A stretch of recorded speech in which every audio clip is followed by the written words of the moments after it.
This one is something that seems to be more common than we realize, especially nowadays. And I want to address it. And this is about when the room you're in gets hijacked. Well, what do I mean by that? It sounds kind of strange coming from a vocal coach, too. I know, because I actually spend a lot of my time helping people learn how to speak up, learn how to use their voice. We strengthen their sound, stop hiding behind your nerves. And one of our goals is to help performers walk into a room having that confidence and authority to say what needs to be said in a bold and confident way. But today, I want to address something that is equally as important because part of using your voice is knowing when not to use your voice. And this might be one of the most underdeveloped communication skills that we have. Somewhere along the way, we have actually confused having a voice with the right to use it anytime, anywhere, any way that we want to. And I want to say up front that that's not confidence and it's not boldness. That's just a lack of discernment. And there is a total difference between speaking up and hijacking the room. There's a difference between contributing and interrupting someone or an event. And there's a difference between having something to say that's important or just having something to say. So I'll give you some examples of some things I've come across in my coaching, in my business, and in my personal life as well. I just want you to take a minute and imagine a formal community gathering. People are in a room, 200 people in a room together. The room has a clear purpose. People are seated. They're a captive audience. They're listening. There is an order to the things that are happening in the room, and everyone understands why they're there. Right before the main portion begins, someone stands up and says, I just have something quick that I need to say. They weren't on the agenda, and it was just out of nowhere, random. Think about that for a minute. Now, usually, anytime someone says, I'll be quick, I'll be brief, we should all gently buckle up because they're going to be there for a while. That sentence is the verbal equivalent of taking the scenic route through some potholes in the dirt road after a thunderstorm. My Southern friends, you know what I mean when I say this. After a few minutes pass, they don't get the reaction that they're looking for. Then they start seeking approval in the moment. They don't get their approval. It's lukewarm because it's uncomfortable.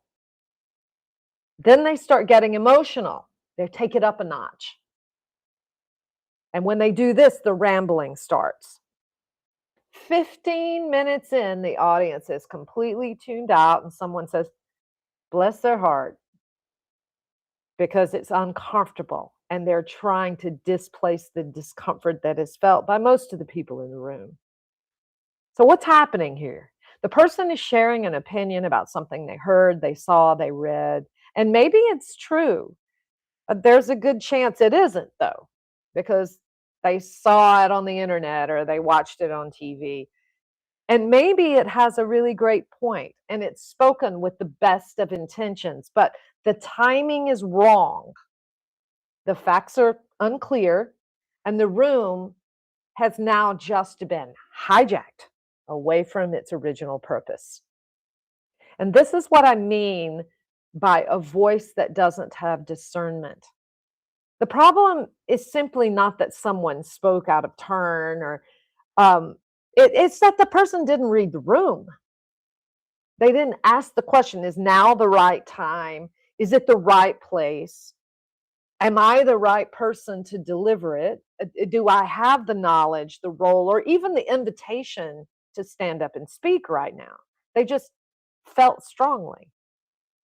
And then they force the captive audience to carry that. And this happens a lot more than people want to admit. I see it in meetings, I see it in church services, I see it in business groups, I see it in town hall meetings, collaborations. And, it happens on social media every single day, usually before breakfast and coffee, and often before facts have even come into play at all. People have an emotional response. And that's natural because we're human. But then they turn it into an opinion and an opinion into a speech. Then they treat the speech as if it deserves a platform.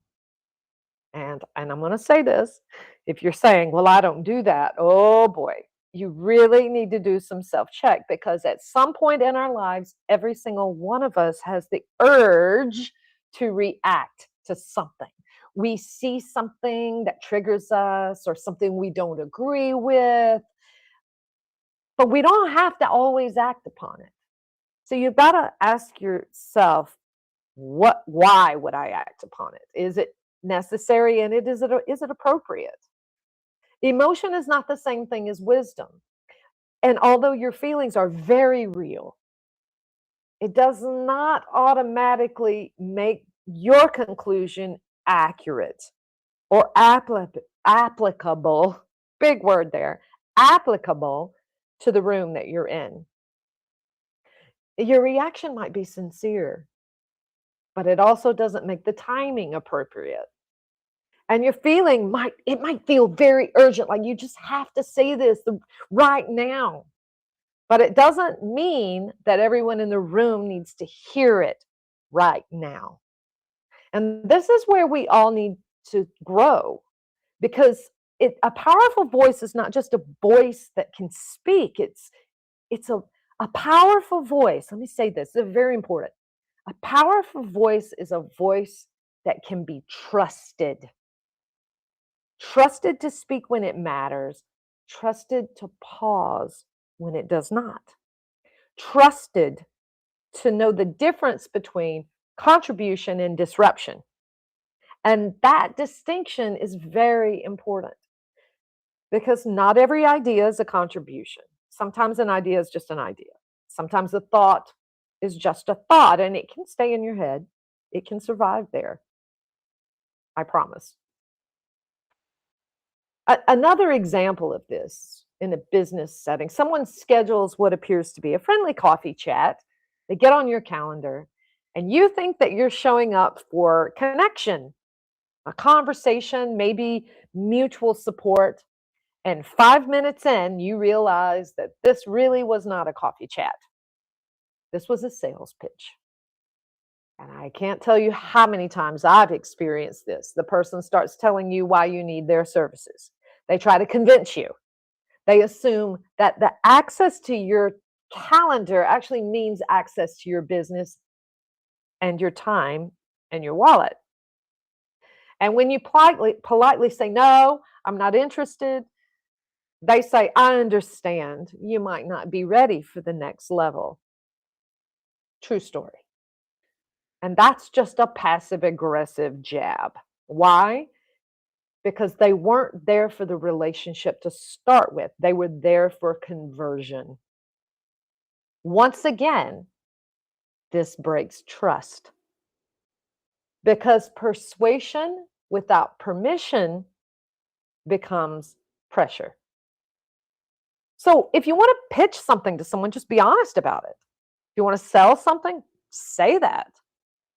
And if you want to help someone, ask them if they're open to being helped. But do not manipulate the context and then act like surprised that someone has set a boundary for themselves. That's not bold business. That's just bad manners and some manipulation in there too. And this is where people often confuse that with authority. And there's a fine line there, you guys.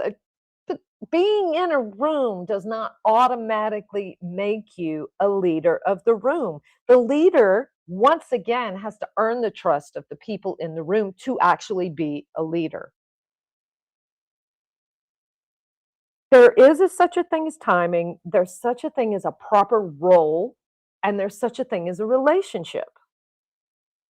So you have to earn that trust. And this is not about being fake, it's actually the opposite. It's also not about being passive. And it's certainly not about silencing people because I'm all about speaking up when the moment is there. But you have to understand this is not really about fear, this is really about discernment. Because if I say to someone, use your voice, but I never teach them how, when, where, and why, we're really not creating powerful communicators. We're just creating loud communicators. And loud is not the same thing as wise. Timing is everything.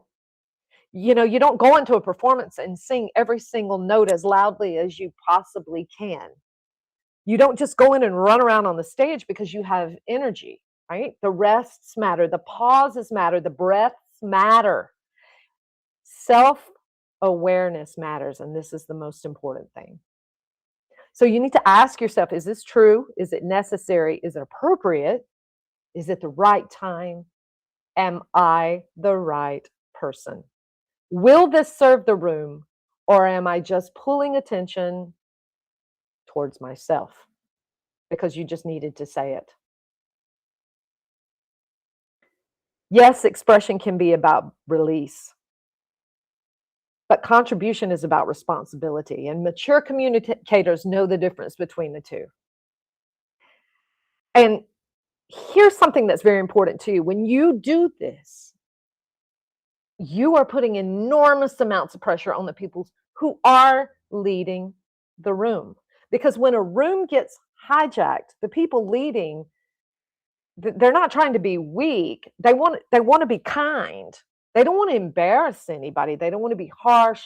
They don't want to create tension in front of the room. But you have to understand that they are responsible for that room. They're responsible for what happens. They're responsible for the whether it be entertainment or contribution or service, they are responsible for that room. And if it goes off the rails, that is their responsibility as well. And as a leader, they're not going to look for confrontation because they want everyone in the room to feel included. But there's a difference between kindness and avoidance completely. And there's a difference between giving someone grace and allowing the room to lose its purpose. Protecting a room requires boundaries. And it's not about public shaming or a harsh correction or anything like that. It's really more about, okay, thank you. That contribution was very helpful.